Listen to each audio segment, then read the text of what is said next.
It's been more than 60 days since the release of FC26, and career mode had some major features added in. Unexpected events shook up our seasons, manager market led to big surprises, and live management challenges changed the way we play career mode.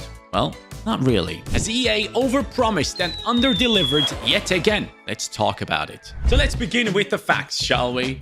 FC26 in its first week sold 5.5 million copies on PlayStation alone. On all platforms, 9 million downloads. A different article just a couple of weeks later is stating that FC26 has now sold over 8 million copies on PlayStation alone and across all platforms, 12 million, and has made 130 million in revenue through boxed and digital copies. By the way, when we look back at FC25, it had sold on PlayStation alone 19.2 million copies, which obviously is an insane number to think of. Across all platforms, that number is even bigger. As a career mode player though, this is what I care about. The career mode itself, the mode that I've been playing for many years. By the way, this is my Sunderland career mode that I'm running on CaniSports 2 at the moment. So if you want to tune in, go ahead and do so. This is our squad at this moment in time, but that's a totally different story. When we compare this with FC25, what has really changed? The manager market. That is one thing I can point out straight away. And obviously, it shows which jobs you could apply for, which jobs you can declare interest for. And that's a good thing. I really enjoy that side of the game so that you can pick and choose which jobs you want to go for, rather than having to wait for teams to come to you and make you an offer. But apart from the job offers for myself, how does this impact the game that I play? Now, obviously, Manchester City have signed Enzo Maresca. He also has the dominant tactic of playing possession style. But do I really ever feel a difference when I come up against these teams? Do they make enough of a fuss about it that I should care about which coach is managing these squads? Or at the end of the day, is it just about the players? In my opinion, the manager market could have been a huge feature, especially if, let's say, instead of Enzo Maresca, they still had Pep Guardiola, okay? And when it comes to the dominant tactic possession, Pep Guardiola should have been like level 10, okay? That's the maximum level you can have for a dominant tactic. And his players should get a plus 10 for their passing abilities, okay? Short passing, long passing, all those things should be boosted because with Pep Guardiola, these players should be doing even better with that. But then when I go over to someone like, let's say, Sean Dyche, in my opinion, the Nottingham Forest coach, is very good in terms of defensively setting up his teams. So whenever I play against a Sean Dyche team, in my opinion, those players should have a boost on their tackling, slide tackle, standing tackle, and maybe interceptions. Those types of things would really make a big difference to how this game feels. Now, for me personally, I think it would be amazing if I can just be the owner of Sunderland, okay? I still have the same career mode layout and everything, but I can pick and choose which coach comes into my squad. When the manager market was announced, I thought that was what was going to happen. I could just go ahead and say, okay, I'm the owner of Sunderland. I want Pep Guardiola for my team. I go ahead and make it an offer. He comes into my squad, and all of a sudden, my midfielders are playing way better passes. That is the impact I wanted, okay? That's something I really would have loved to see, and it should have negative impact as well. So let's say I bring in Mourinho. He's known to go ahead and mess it up with a couple of players throughout his time. Or Antonio Conte. They are ruthless and they kick out players. So if I'm the owner of Sunderland and I bring in Mourinho or Conte, there should be moments where they just decide, I don't want this player that you have in this squad. Get rid of him, get me a new one. Those types of things in the manager market would have actually had a meaningful impact. Another huge issue that we had this year on FC26 was the contract situation. So many players that were coming in and basically saying, I don't want to negotiate with you. And then you would be sat there with them having 6 months left on their contract. Every single week you go in there, try to renegotiate. It doesn't happen. the summer transfer or the January transfer window comes around, you still cannot negotiate a new contract. The team comes in and signs a pre-contract with them, and you're losing out on your players. Or the best thing is you have a youngster who you're trying to build up, and then he grows so quickly. In this game, they can grow by like 6, 7 in just one season, which is also something that a lot of people seem to complain about. But let's say Luke O'Nien is a really young talent that I have built up, okay? And all of a sudden, he has gotten above his release clause when it comes to his own value. Then I'm sat there trying to renegotiate, but I cannot because the game doesn't let me. I have to wait for a specific moment that he wants to talk to me. No one ever asked for this future. No one really loves it. If you do love it, please let me know in the comments down below how it impacts your career mode. But for me, it has been more of a nuisance and an annoyance than actually being a feature that has changed the way I play the game. The only way it has changed it is every time I need to renegotiate a contract or I realize that certain players are unhappy, it just leads to me getting very angry because I cannot extend their contract. They have fixed a couple of the issues with this system, and hopefully one day we can have a feature where we can turn this feature off. That would be perfect because I think this was such an unnecessary addition into the contract side of things that no one really ever asked for. Another pet peeve of mine is the fact that the menus have been looking the exact same for so many years. It's the exact same stuff, layout, everything. I think by now people can just close their eyes and go through the menu without even looking at it because they know where stuff is just because their brains have seen these images for so many years now. This dark, boxy, clean aesthetic, it's boring. It really is. And I really hope EA changes this moving forward. We really need to spice it up a little, bring some color into this. Now, thankfully, we do have the news that are popping up, which I do appreciate, but that's it. That's really it. And when it comes to cinematics, don't even let me talk about it. Press conferences, transfer negotiations, post-match interviews, trophy celebrations, they have been the same for years and it just is so repetitive. Please, can we get at least like 3 or 4 variants of each of those situations so that sometimes we're like, oh, this looks different. One thing I really like is the deeper simulation, by the way, where you can just go ahead and pick and choose which leagues you want to track exactly to the T, where you can see all the stats. This is a nice feature to have for sure, but in today's day and age where everyone has sites where they can look up these talents, most of the people probably go over there to find them. But generally speaking, this adding a little bit of simulation depth, I like this. Not all bad. However, my friends, let's run a test. Unexpected events on, and we will have it on high. I want to show you the ones that are popping up for me when I'm managing, let's say, Liverpool. It took me 2 months to get to that first unexpected event. I can go ahead and say, Salah, you can have a day off or not. Does this really impact my career mode? Not really. If I say no, nothing really happens. He doesn't necessarily go out there and force his way out of the team all of a sudden. And here we are at the end of October, and we are looking at carefree improvements. Nice, but honestly, does it really matter? Especially if you're running a big team. If I have Liverpool under control and I have 170 million or whatever in my budget, or 150, I should say, and I get to carry it over into the next season where I probably would have another 150 million to spend, does this really impact the way I play the game? Not necessarily. We are now in the middle of the December month.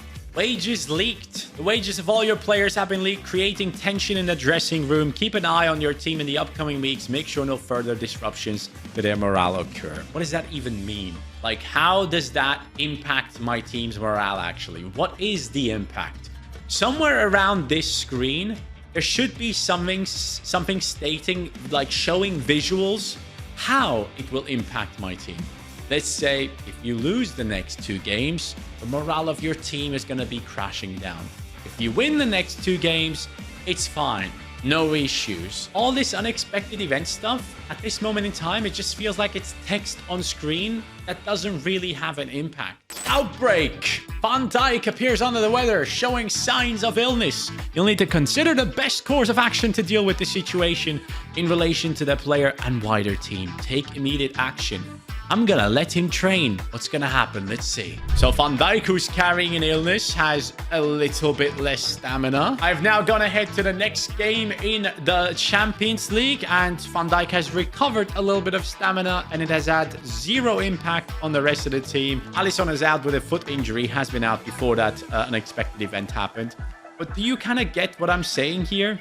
All this stuff that happens, it doesn't have an impact. And here I am at the end of the season, May 27th, 2026. A year of unexpected events, a year of zero impact. And that's the part that I kind of want to talk about. I'm not saying that every single unexpected event is completely useless. Some of them are actually nice. One of them is like the training clash, where two players actually injure each other during the training.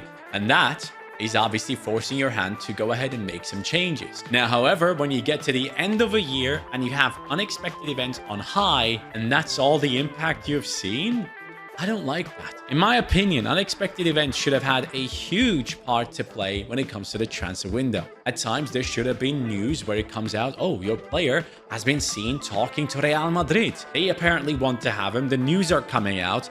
He's trying to force his way out of the team. What are you going to do? Those types of situations, that's the type of stuff that us as career mode players, transfers have the biggest impact. That's what we want to deal with. So the unexpected events, first of all, they need to be better set up. They need to represent more of an impact within our game. If I can turn them on and have them on high, I want it to happen more frequently as well. I'm now in the month of May 2026. I played throughout the whole season. And all those that I've gotten, it wasn't a high frequency. And also, I would love to see this. The unexpected events could have also been cutscenes, not just text on the screen. Give me certain cutscenes. Let me guess what happened in that moment. Let me see my player on the ground and players surrounding him on the training pitch, and I'm like coming closer and I see Van Dijk's on the floor. He's out for 6 months. Bang! That's the type of stuff I want in terms of unexpected event. Not just some text that I get to see on the screen. I get it's the first year of this feature. Couldn't we have like launched this type of stuff with proper cinematics that really make it more interesting rather than just text on screen? I mean, this is not Football Manager. Also, when it comes to the team management, I think we need to do a better job. The fact that we cannot move players around the pitch anymore and place them in positions where we would like to have them is really annoying. Why are we getting rid of features that no one really asked to remove? I mean, if we're doing it for Ultimate Team and stuff, just separate the two. Like, what is this about? Let me move Szoboszlai more to the right-hand side. Let me move him more to the left-hand side. Because, for example, if I go ahead in the tactics and I go into the player roles and I tell Szoboszlai, hey, you know what? I want you to play down the wings. You know what happens? Even though it shows right and left wing, every single game, he just plays down one wing. He never moves over to the other one. So I constantly have two players on one wing. The middle of the pitch is completely empty. And somewhere on the right is Salah. So I don't like this. I wish they would have done a little bit of a better job here. I think tactically speaking, a lot of the stuff that we would like to do as managers, a little bit more of a deep dive in terms of how we can set up our teams. Even when it comes to the player roles, I think it's a good feature to have. I like what they have done here, but I think they need to give us even more control. You see, with ball, without ball, and all that stuff when it comes to how you set up your team. But even the corner kicks, we used to be able to set up how our team would line up for corner kicks. You see how important set pieces have become in the Premier League, with Arsenal dominating teams, scoring from them all the time. Let me set up a corner kick routine. Let me do a throw-in routine. All these things that could have been added into the game years ago. I am still missing that type of tactical depth that really makes a difference in how you play the game. When it comes to the youth academy, we have these youth tournaments where we line up 5 players. First of all, you get no sound from me in this youth tournament. Even though I've set everything up so that there is no music playing, there is music playing right now. So already something's broken. But generally speaking, these youth tournaments, they were a good idea, but I feel like what frustrates me the most is the fact that it could have been so much better. Rush is not what I wanted to see here. What I wanted to see was a full youth academy squad, going from goalkeeper all the way to the striker. A full squad that is set up where you can at times add players into it, take some out, But generally speaking, have an 11 versus 11 type of style of play if you ever wanted to step in and use those youth academy players. And what I would have loved to see the most is to have a youth academy league where your players, depending on how well they're performing within that league, where you can also step into it and play those games yourself, where it's always separate from how the first team plays. You don't have to play them. They get simulated along with you, but you have the opportunity to jump in. In those league games, you actually get to see their stats. Who's the top scorer in the youth league? Who is the best assister in the league? Who gets the most clean sheets? That way, you also go ahead and scout the best players in the youth league from the other clubs as well, not just your own, because football doesn't just go like this where Liverpool has a youth academy squad and they never look into youth academies of other clubs. No, they go in and buy some of their best players like Rio and Gamoha, and they have done that with Chelsea. So I want to see that when it comes to the youth academy. That is something that really would pull me in and probably make me focus more on the youth academy league than I focus on my first team. I would end up simulating all the first team games and just focus on this because this is just so much more fun. Another issue that I would like to point out is the fact that teams still make unnecessary transfers. Arsenal have an 88 rated striker in Victor Gyökeres. They are not changing their formation. It's a one striker formation. They have Kai Havertz and Gabriel Jesus as backups, but they still go for Hugo Ekitike. In what world does it make sense to have two 88 rated strikers?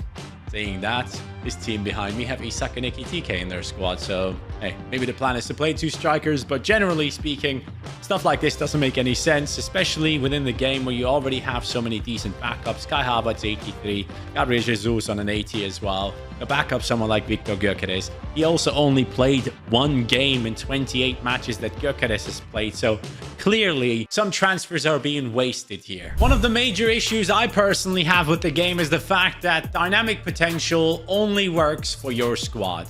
It should also specifically work with other leagues. When you turn on deeper simulation, every single player in there should get dynamic potential added into them. Because I loved, honestly, there's nothing I loved more than to go into a league like McDonald's right here and just...